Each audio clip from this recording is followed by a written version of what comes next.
On vient mettre notre grain de sel.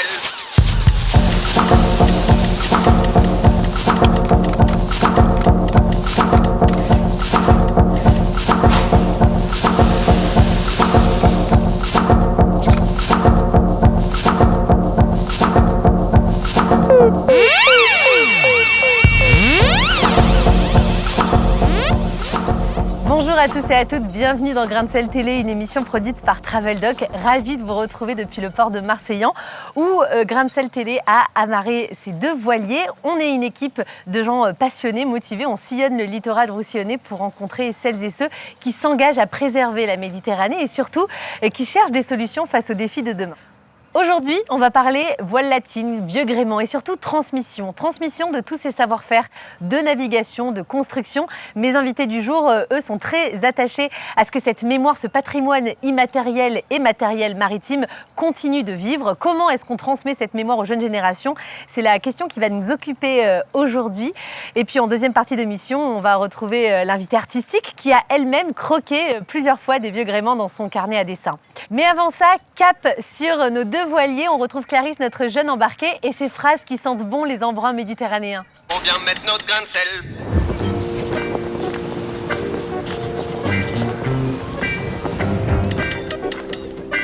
Heureuses qui, comme Pénélope, ont pris le large pour changer d'horizon. Après plusieurs jours d'aventure, l'équipe est de plus en plus soudée et la vie de groupe s'organise. En s'essayant au journalisme de solutions, on cherche à être sur le terrain. Rendez-vous ce soir sur le plateau de Grain de Sel TV et prenez soin de vous et surtout de la mer. Se laisser porter par l'ambiance d'une région et prendre le temps de la rencontre avec des spécialistes, ainsi qu'avec les citoyennes et citoyens locaux. Sur les ports, pendant que l'équipe monte le plateau télé, les passantes et les passants s'arrêtent, observent. Je remarque que tout le monde est touché par la préservation de l'environnement. Notre présence crée l'événement et le débat s'invite dans l'espace public. On parle également de la pluie et du beau temps. Mais ici, ce n'est pas superflu. Je me suis jamais sentie aussi tributaire de la météo. En navigation, on dépend entièrement du vent. Certains jours, on ne peut pas sortir car il y en a trop. Il marche vraiment ce baromètre? D'autres, on n'avance pas car il n'y en a pas assez. La houle nous retourne le ventre ou nous berce. Je crois pas, hein. Il est à combien là? Il a 76 hectopascales, c'est ça? Je sais même pas. Ça me paraît bizarre. Alors 1010, enfin 1012. 1012? Ah bah. En mer, l'humain voit son ego s'éloigner au large. Dans l'équipe aussi, il faut savoir se plier à la météo des humeurs. Parfois, règne un calme plat, une brise de bonne humeur agréable diffusée par Maëlys, toujours à l'écoute, qui vient demander comment ça va. Ouais. Parfois, les petits malentendus font régner comme un ciel lourd et menaçant. Et souvent, on se retrouve emporté par Estelle, la tornade de force 5, qui tourbillonne sur le plateau avec une énergie incroyable.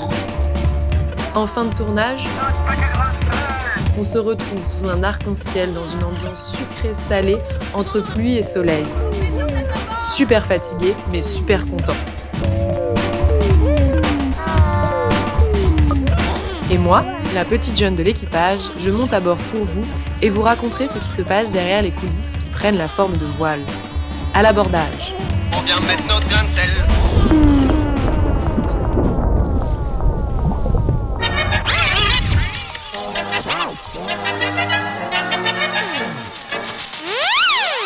Nacelle, bête, antenne, gambier, arbre, tous ces mots, ce sont ceux de l'architecture navale traditionnelle, ces voiles latines.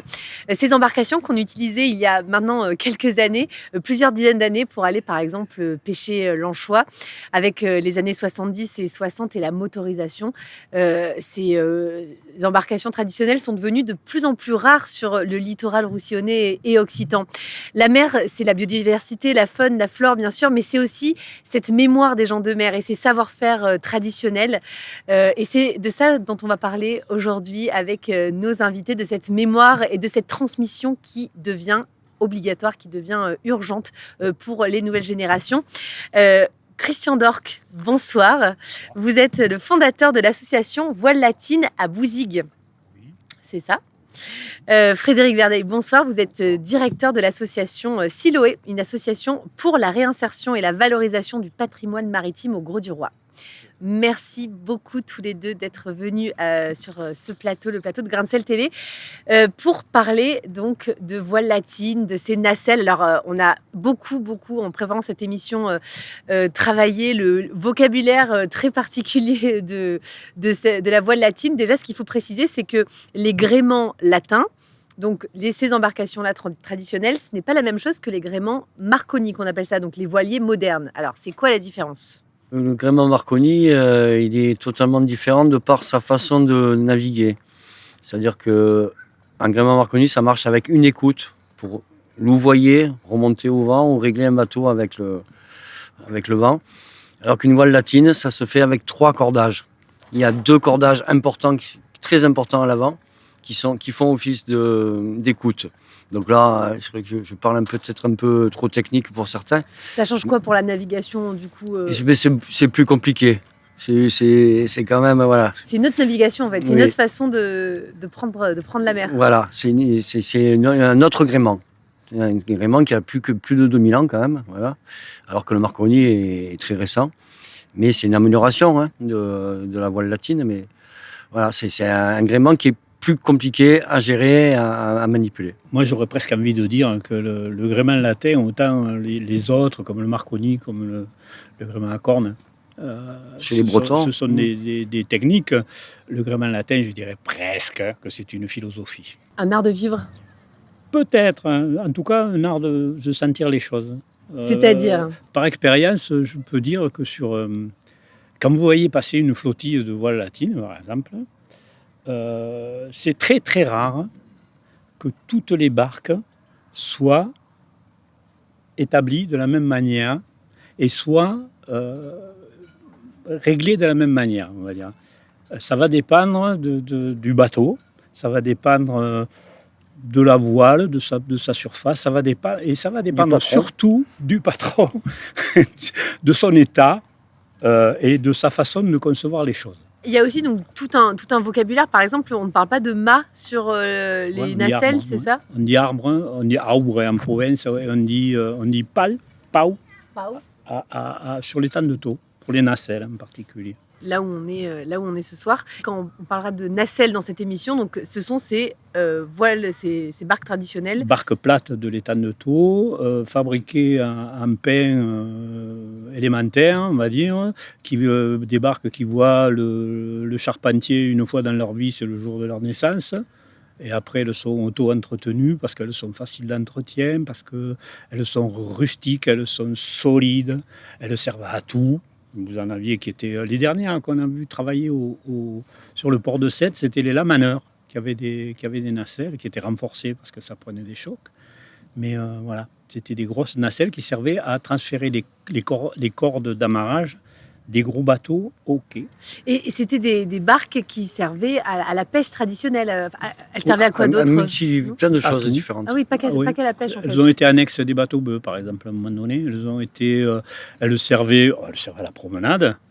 Le dimanche, en famille. Le dimanche, il y a plein de cartes postales d'ailleurs. On voit beaucoup plus de cartes postales de promenade le dimanche que de cartes postales de pêche. Elles servaient ici, à Marseillan, à l'époque du Père Négrou. On faisait des courses de rames en nacelle. On se faisait toujours enfumer, nous, de Bouzigues, parce qu'ils connaissaient tout, là. Mais voilà, on faisait des courses de nacelle à la rame. On allait tourner autour du Vertabarca. Et on revenait, je veux dire, on a fait ça 2-3 fois. Chaque fois, on s'est fait enfumer. Vous avez perdu. Vous avez perdu, quoi. Les nacelles, au Grau-du-Roi, servaient aussi d'annexe pour les mours de poire, pour des techniques de pêche bien grolènes, qui sont la technique, par exemple, de la cinche ancestrale, là, qui n'existe plus actuellement. Et donc, c'était un bateau qui avait multifonction. Et là-bas, c'était pour aider à développer le filet, voilà, autour du gros bateau, pour attraper notamment les thons. Donc, c'est un bateau qui existe aussi à Martigues. Voilà. Oui, ça va jusqu'en Provence. Hein. Voilà. Là, on parle vraiment de la frontière italienne. Il y a des petits cousins en Provence, ils appellent les bêtes d'ailleurs, qui n'ont pas du tout la même construction. Les mauvaises langues disent Comme que... vous non. Les mauvaises langues disent qu'ici, par exemple, les nacelles sont des bateaux de bûcherons. Parce qu'elles sont faites directement dans les embranchements de pin. Alors que quand tu vas voir les bêtes au Martigues, par exemple, le membrurage est confectionné. Donc est plus travaillé. Voilà. Alors, il y en a, mauvaises langues aussi certainement, qui disent que nous, on serait plutôt tendance charpentier venant de l'Ouest, alors que en Provence, les charpentiers italiens, qui étaient renommés pour leur finesse, avaient fortement influencé la construction navale en Provence. Parce qu'on va y revenir aux constructions de ces nacelles. Avec la navigation vient tout un tas de savoirs et de savoir-faire traditionnels. Ces nacelles, historiquement, elles étaient construites sans plan. Oui, comme à peu près tous les bateaux de Méditerranée.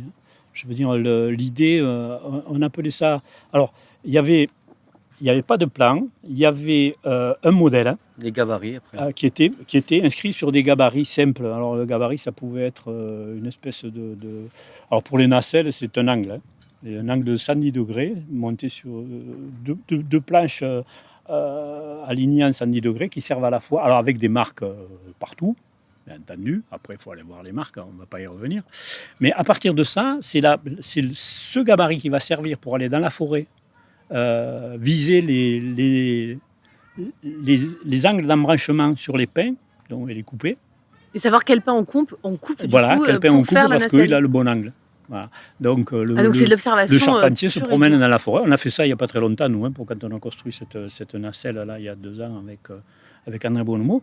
On a passé une journée dans les forêts de la Gardiole avec la bénédiction de l'ONF à viser des embranchements de pins et en faisant des croix sur l'arbre en disant celui-là il est bon, il y en a un, il y en a deux. Et puis on a coupé quelques-uns comme ça, avec la bénédiction de l'ONF forcément. Et on a pu construire cette nacelle en confectionnant nos membrures de barque dans ces machines-là. Pour en revenir à la question, ce sont des choses qui touchent à la fois au savoir-faire, au pif, parce que... L'intuition. Je crois que c'est plus que de l'intuition, je crois que c'est de la transmission. Peut-être qu'on y reviendra après, mais la façon de faire, la transmission directe, parce que là, on a la chance, nous, je vous dis, d'avoir Bonnemots à Metz qui a reçu ça de son père. Alors, il a reçu ça, il a reçu le savoir, et il a reçu un petit carnet où chaque bateau est inscrit sur une page du petit carnet. Il y a suffisamment de chiffres contenus dans une page de petit carnet pour faire un bateau, pour faire le même. Il y a d'autres savoirs aussi, parce que cette navigation-là, c'est savoir comment on faisait, par exemple, pour repérer la profondeur de l'étang, ou sans technologie, en fait, non ? Alors là aussi, moi, enfin, je ne sais pas... Moi, je connais mieux les temps que moi. Vas-y, c'est toi qui dois dire. Tu es sûr ? Ben oui, ça, je suis sûr. Non, je crois que là aussi, on parlait de transmission encore, je crois que c'est une donnée qui est permanente dans le truc. Si vous avez l'occasion de passer au musée de l'étang de Thau à Bouzigues, vous trouverez, en fouillant un peu, des cahiers de pêcheurs. Et ces cahiers de pêcheurs, ce n'étaient pas des grands dessinateurs, les mecs, ce n'étaient pas des grands écrivains non plus. Donc, sur les cahiers de pêcheurs, vous trouvez repérés tous les lieux de pêche, avec des noms. Alors, les noms, ils sont en occitan, forcément, parce qu'il n'y avait que cette langue qui fonctionnait à la pêche. Mais vous avez... Donc, et ces carnets se transmettaient. Enfin, un peu comme André avec son carnet de chiffres pour sa barque. Il y avait les mêmes choses chez tous les pêcheurs, où ils transmettaient à leurs enfants les endroits, les endroits où il y a des tocs. Peut-être on y reviendra. Les endroits où la pêche est bonne. La pêche est bonne. Alors l'étang de Thau, c'est un peu particulier parce qu'il y a des endroits un peu particuliers, des monticules sous-marins dans l'étang de Thau qui sont des lieux de pêche bien connus et que les gens repèrent. Donc il y a des lieux de pêche ils ont tous leur nom. Ils ont tout noté en fait. Tout est noté. Et on va y revenir justement à cette transmission parce que c'est très important. Comment on fait pour attirer, pour donner envie à la jeune génération de venir faire un tour de barque et de s'investir là-dedans. Frédéric, c'est votre travail. Vous utilisez l'architecture navale traditionnelle comme biais pour réinsérer des publics. Notre vocation première, elle n'est pas de sauver la voile latine, parce qu'on s'aperçoit dans toutes les associations qu'il y a de Perpignan à ici, un problème d'âge. Voilà, ça devient de plus en plus âgé. Il y a un problème de relève, tout à fait. Mais Siloé, c'est pas notre. Voilà, on est sensible à ça et on a envie d'y collaborer à tout ça. Mais au départ, Siloé, c'est un travail d'insertion sociale qui a utilisé. Donc, on existe depuis 1984 quand même. Voilà. Et en fait, on utilise le maintien et la restauration de tous ces bateaux patrimoniaux comme un outil d'insertion. Voilà.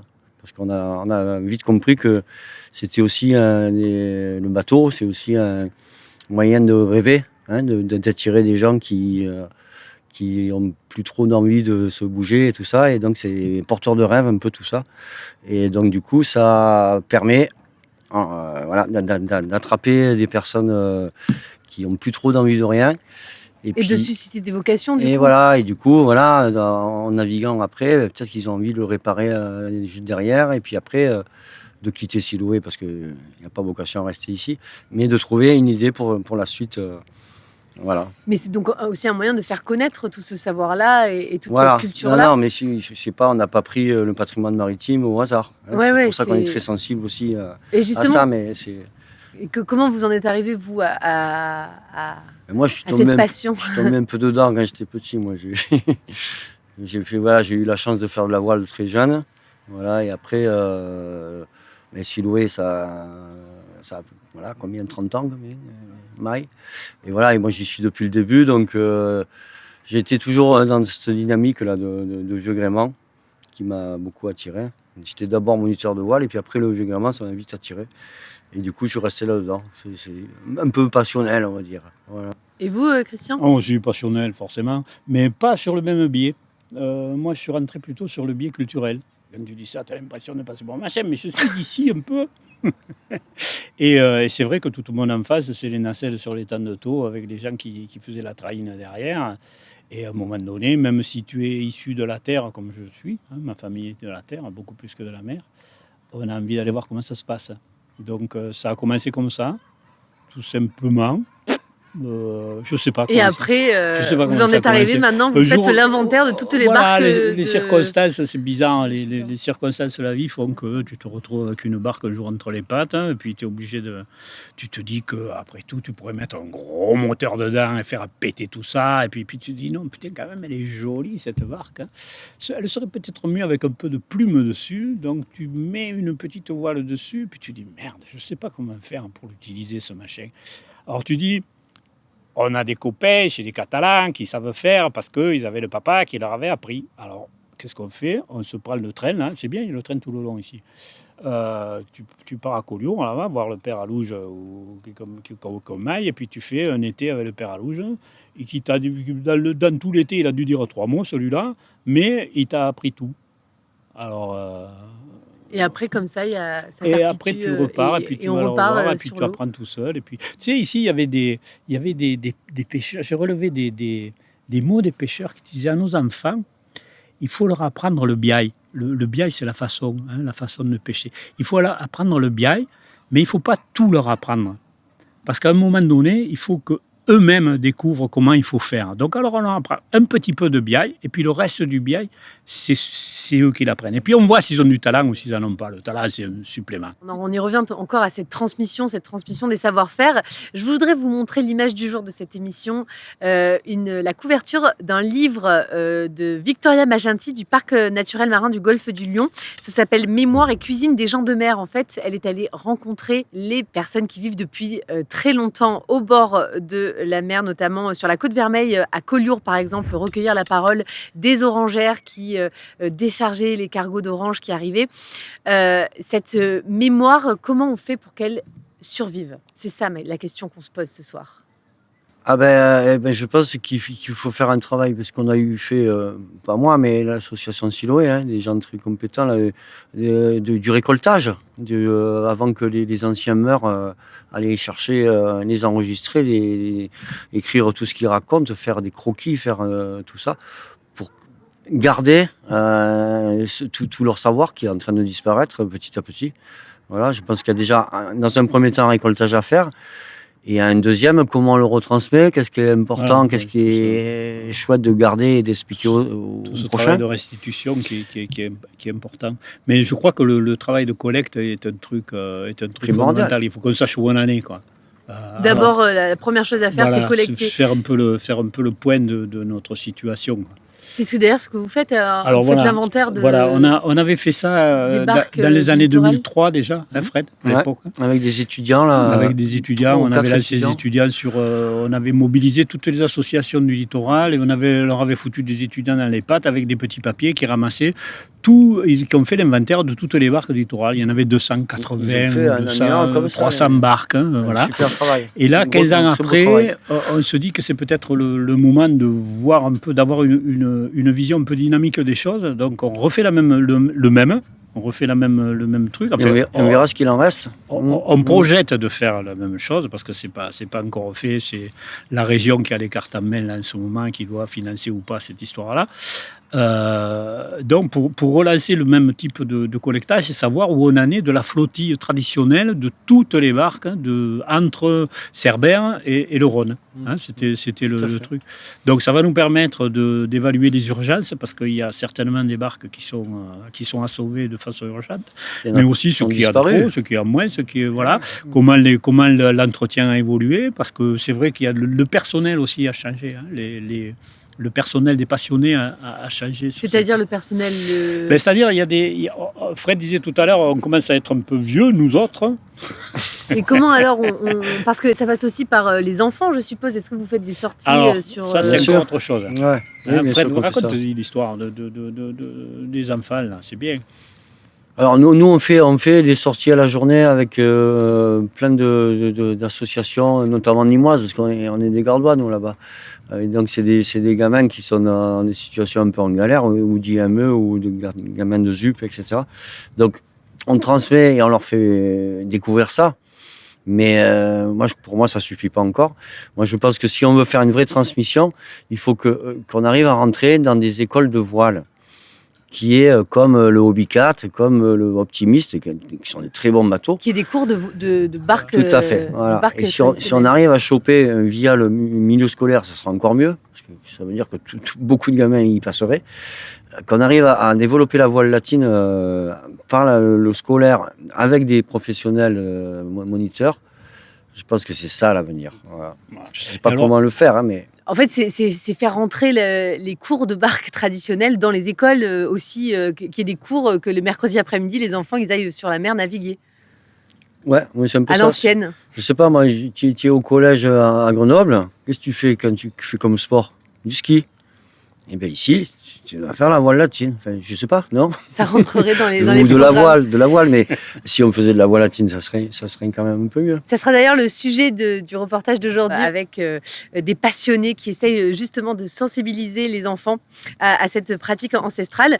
On touche à la fin de ce débat, mais je voulais quand même vous poser une dernière question pour qu'on se rende compte de ce que ça change de naviguer avec d'autres personnes. En fait, l'avantage de la navigation, c'est qu'il n'y a plus de différence sur un bateau. On est tous à égalité, en fait.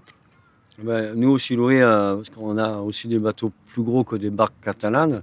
Mais bien sûr, notre travail, on travaille sur ça, sur la notion d'équipage, sur la notion de solidarité, sur la notion de la place pour chacun. Chacun a sa place, en fait, sur une voile latine aussi. Et pour des gens qui en ont pas beaucoup dans notre société, et ben, du coup, ça aide un peu à aller mieux demain, quoi. C'est pour ça qu'on utilise tout ça, non? C'est pas pour autre chose. C'est recréer du lien entre les hommes, comme les bouts. On dit les bouts pour la voile latine aussi? On dit ce qu'on veut. On dit ce qu'on veut. Ouais. Les bouts, ça se dit, ouais. Ouais. Les cordes, les cordages. Il n'y a pas de. On est très, très, très, très loin des images marine nationale qui est souvent transportée, y compris dans la navigation de plaisance. Non, on n'est pas dans la marine nationale, nous. On n'a pas de uniforme. On est tranquille, on est détendu. On est tranquille, on est plutôt sur du culturel que sur du... Hein, Puis c'est pas une hérésie de dire une corde. C'est pas une hérésie, non. On n'est pas dans le péché et l'hérésie. Tu coupes pas la tête parce que tu as dit une corde. Par contre, on accepte l'humilité qui existe sur les barques et qui met un peu à égalité toutes les prétentions. Je trouve que c'est intéressant. Ça remet tout à place. C'est une jolie façon de terminer la discussion. Dernière question, c'est traditionnel. On demande toujours à nos invités une recommandation pour les téléspectateurs. Alors ça peut être un film, un livre, ça peut être aussi un moment, un paysage, quelque chose qui vous tient à cœur et qui vous a marqué, vous, dans votre parcours et dans votre passion de la voile latine. Le lever de soleil. Ouais, le lever de soleil à Faut le Gruissal vivre le une fois. matin, quand tu es en retard, que tu prends un coup de pied au cul par le capitaine parce que tu es allé boire un café alors que tout le monde attend de partir pour aller voir le lever du soleil. Voilà. Là, mais c'est rigolo parce que voilà, c'est vrai, c'est une histoire vraie. On avait prévu de partir voir le coucher du soleil et il n'y a que Dork qui n'a rien compris. Il était en train de se coucher, le mec. Et le coucher du soleil, on l'a vu là, quoi, à peu près. Le coucher ou le lever alors? Le lever, Le pardon. lever, ouais. Le lever. Voilà. Donc, Merci beaucoup, messieurs, d'être venus nous partager votre passion de la voile latine ici avec Grain de Sel Télé. C'est très intéressant, ça donne envie d'aller naviguer, de prendre le temps, de hisser la voile et de prendre l'air, le large. On va d'ailleurs regarder ce reportage tout de suite sur Grain de Sel Télé. On vient mettre notre grain de sel.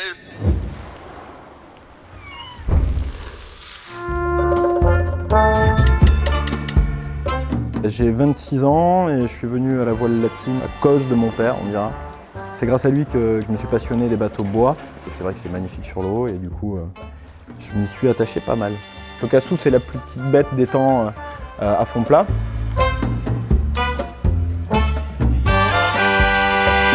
C'est une idée de mon père qui a dessiné ça il y a 30 ans, donc c'est basé sur un optimiste. On a sécurisé en rajoutant des caissons et en revoyant un peu les volumes. Mais voilà, on a gardé l'idée vraiment générale du truc pour amener des jeunes à la voile, hein, tout simplement.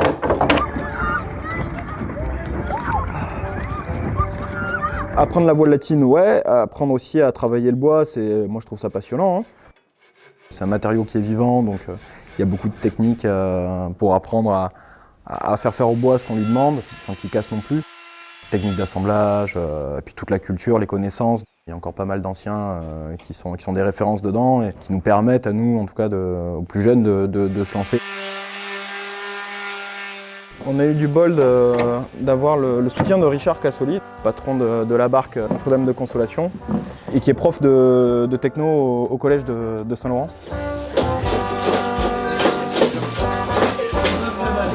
Ça a été l'endroit où le plus rapidement on a touché le plus de jeunes. Ça a pas mal plu, il y en a pas mal qui ont accroché, à qui ça plaisait. Je crois qu'il y en a quelques-uns qui ont continué dans le bois d'ailleurs. Ça demande de l'entretien, mais c'est aussi ça qui est intéressant, c'est aller vers le respect des bateaux. On finit par le personnifier et on s'y attache, on y développe des sentiments, quoi. C'est une philosophie de vie qui est plus tranquille.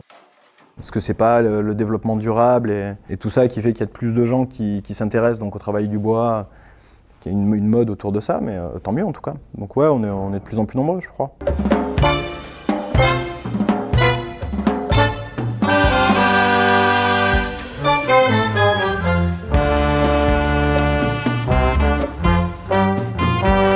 On vient mettre notre grain de sel.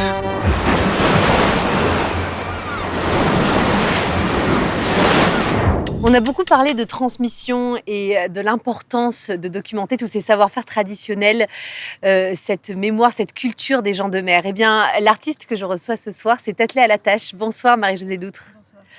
Vous êtes carnétiste et avec vos crayons et vos pinceaux, vous êtes allé dessiner les barques traditionnelles de l'Occitanie et vous avez même travaillé en immersion au sein de l'association Siloé dont le directeur Frédéric Verdeil était notre invité il y a quelques instants. Qu'est-ce que vous y avez dessiné ? Alors moi j'ai rencontré Siloé en 2017 pour une fête qui s'appelait la Guinguette de la mer. Ce qui m'a séduit, c'est que cette équipe de charpentiers de marine, accompagnée donc d'une équipe de charpentiers, de travailleurs en chantier d'insertion, eh bien faisait une fête tout simplement pour récupérer la somme qu'il fallait nécessaire pour changer le moteur donc de Valentine, le bateau, donc le sardinier qu'ils ont, qui est un bateau magnifique. Il y a eu une réunion fabuleuse de tous les forces vives du territoire, notamment beaucoup d'artistes, et une vente aux enchères a permis de récupérer 10 000 €. Donc après cette expérience, je me suis dit, eh bien Siloé, c'est pas rien. C'est à la fois donc un chantier d'insertion, c'est sûr, mais mais c'est aussi une vie, et une vie d'humains uniquement, de gens simples qui travaillent et qui sont passionnés par leur travail. Donc la deuxième rencontre, ça a été en 2008, volontaire, c'est-à-dire que je me suis installée dans leur cuisine, parce qu'il faut que vous sachiez qu'ils ont une cuisine qui est une cantine solidaire où l'on mange pour 4 €. Et donc on sait aussi que dans la navigation de Siloé, qui est une navigation de chantier, eh bien le repas est quelque chose de fondamental. Les navigateurs le savent, on attend le repas avec impatience. Et donc, parler de Siloé en faisant un inventaire des biens communs, des biens matériels qui sont dans la cuisine et dans tout le chantier, donc, le chantier naval permettait de rencontrer de façon plus intime et plus profonde donc tout cet équipage, quoi, pour ainsi dire. Donc j'ai consciencieusement et aux mêmes heures c'est-à-dire d'ouverture, je commençais à 8h le matin avec Fred qui offrait le café et qui donc là donnait le cahier des charges de la journée. Et ça se terminait toujours, qu'est-ce qu'on mange à midi ? Et on s'adressait là au maître coq, qui était donc le cuisinier, qui bien sûr savait la charge qu'il avait. On attendait midi avec impatience. Alors j'ai à la fois dessiné des barques, bien entendu, toutes les barques de Siloé, elles sont dans mes carnets, mais j'ai surtout fait l'inventaire de ce qu'il y avait dans ce chantier, en commençant par la bibliothèque. Et au même titre que Pérec, ou que Francis Ponge, par exemple, eh bien, j'ai énuméré et j'ai consciencieusement nommé, retenu tous les livres qu'il y avait dans la bibliothèque. Les livres de cette bibliothèque parlent de la personnalité de tous ces gens qui sont dans cette association. J'ai fait la même chose en ouvrant les placards des cuisines et en dessinant toutes les casseroles, etc., qui permettaient également de savoir, que ma foi, on peut passer de 5, parce qu'à 10h, on ne sait pas combien nous allons être pour manger, de 7 personnes à 30. Et c'est comme ça que j'ai rencontré également Christian Rourke qui est venu tout à l'heure, qui est venu tout à l'heure. Et puis tout ce milieu marin. Il y a évidemment les barques traditionnelles et puis évidemment les gens qui font vivre l'association.